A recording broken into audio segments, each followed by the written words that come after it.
संसद में आज वक्फ संशोधन विधेयक पेश हो गया। कांग्रेस और सपा समेत कई विपक्षी दलों ने इस विधेयक का विरोध भी किया है।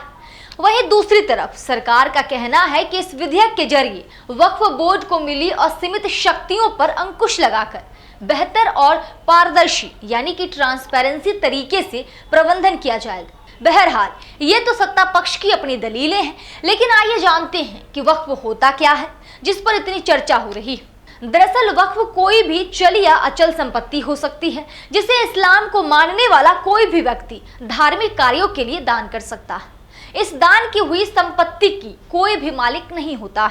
दान की हुई इस संपत्ति का मालिक अल्लाह को माना जाता है, लेकिन उसे संचालित करने के लिए कुछ संस्थान बनाए गए। अब जब हम ये जान चुके हैं कि वक्फ होता क्या है, तो आइए ये भी जानते हैं कि आखिर वक्फ बोर्ड के पास कितनी संपत्ति। भारतीय वक्फ परिसंपत्ति प्रबंधन प्रणाली के अनुसार देश में कुल 3,56,047 वक्फ संपत्तियां हैं। इनमें अचल संपत्तियों की कुल संख्या 8,72,324 और चल संपत्तियों की कुल संख्या 16,713 है, जबकि डिजिटल रिकॉर्ड्स की संख्या 3,29,595। लेकिन वक्फ बिल संशोधन पर विपक्ष क्यों विरोध कर रहा है, चलिए अब इस पर चर्चा करते हैं। लोकसभा में विपक्ष ने मांग उठाई है कि वक्फ संशोधन विधेयक को लोकसभा में पेश करने के बाद इसे जांच के लिए संसद की स्थायी समिति को भेजा जाए। वहीं कांग्रेस का कहना है अगर सरकार की नीयत ठीक है तो पहले बिल पर चर्चा करनी चाहिए। वहीं समाजवादी पार्टी के मुखिया अखिलेश यादव ने ट्वीट में कहा है कि वक्फ बोर्ड का ये सब संशोधन भी बस एक बहाना है। रक्षा, रेल, नजूल भूमि की तरह जमीन बेचना निशाना है। अखिलेश ने आगे कहा है कि इस बात की लिखकर गारंटी दी जाए कि वक्फ बोर्ड की जमीनें बेची नहीं जाएगी।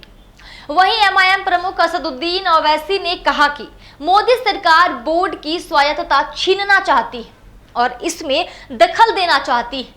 उन्होंने ये भी कहा कि अब अगर आप वक्फ बोर्ड की स्थापना और संरचना में संशोधन करते हैं तो प्रशासनिक अव्यवस्था होगी, वक्फ बोर्ड की स्वायत्तता खत्म हो जाएगी, वक्फ बोर्ड पर सरकारी नियंत्रण बढ़ेगा तो उसकी स्वतंत्रता प्रभावित होगी।